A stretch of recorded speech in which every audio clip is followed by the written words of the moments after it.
Bonjour, je forme 50 personnes par mois au trading. Au programme des vidéos courtes de 2 à 5 minutes, 18 vidéos longues de cours, exercices et solutions d'exercices, un entretien de 60 minutes avec moi pour répondre à toutes tes questions.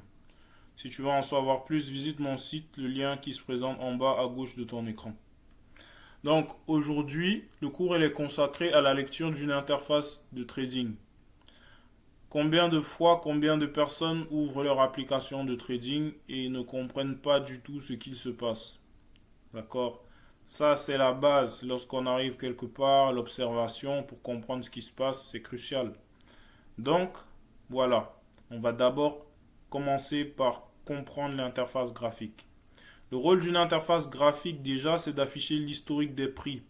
Pourquoi? Parce qu'en trading, c'est du passé que l'on prévoit l'avenir. C'est en voyant ce que le prix a fait sur les périodes précédentes que l'on comprend ou que l'on peut analyser, que l'on peut prévoir les mouvements que le prix va prendre dans les minutes ou dans les secondes ou dans l'heure ou dans les journées ou dans les semaines qui suivent. Donc sur une interface graphique en abscisse, c'est-à-dire le trait horizontal en bas, ça va être l'unité de temps. D'accord? Chaque point est espacé par le même nombre d'unités de temps. Et ensuite, en ordonnée, on a le prix par pips. Donc l'interface graphique montre le prix de l'actif que tu choisis à tel moment de la journée ou tel moment ou telle période. C'est-à-dire, par exemple, si tu es en 15 minutes, tu vas savoir, par exemple, quel était le prix 30 minutes plus tôt. Voilà, 30 minutes plus tôt, quel était le prix. Alors, notez bien, tu peux modifier les abscisses. Si tu vas sur la barre de tâches, tu peux voir l'unité de temps et modifier l'unité de temps pour mettre celle que tu peux faire 1 minute, 3 minutes, 15 minutes, 1 heure, une journée, une semaine, un mois. Tu peux même mettre des années dans certaines plateformes de trading. Mais par contre, tu ne peux pas modifier les pips. Tu ne peux pas modifier par exemple l'unité, le pas qu'il y a entre chaque point au niveau du prix.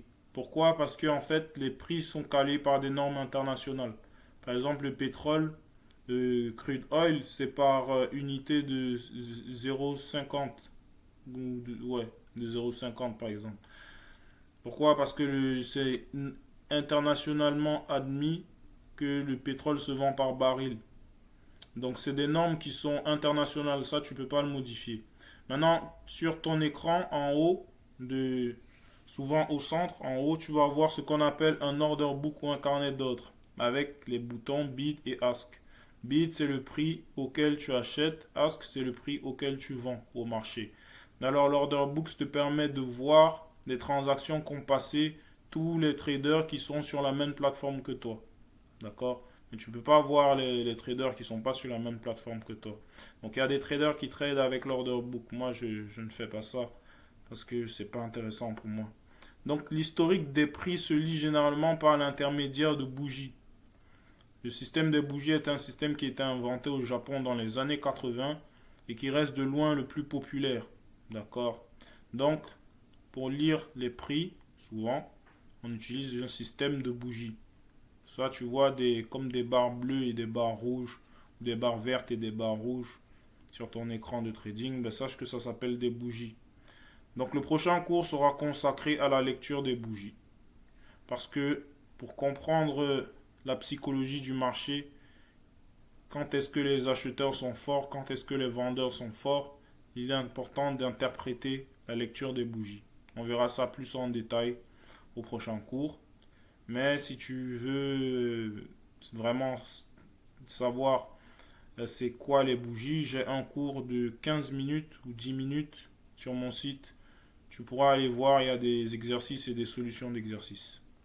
Voilà, donc c'était le cours consacré à la lecture d'une interface de trading.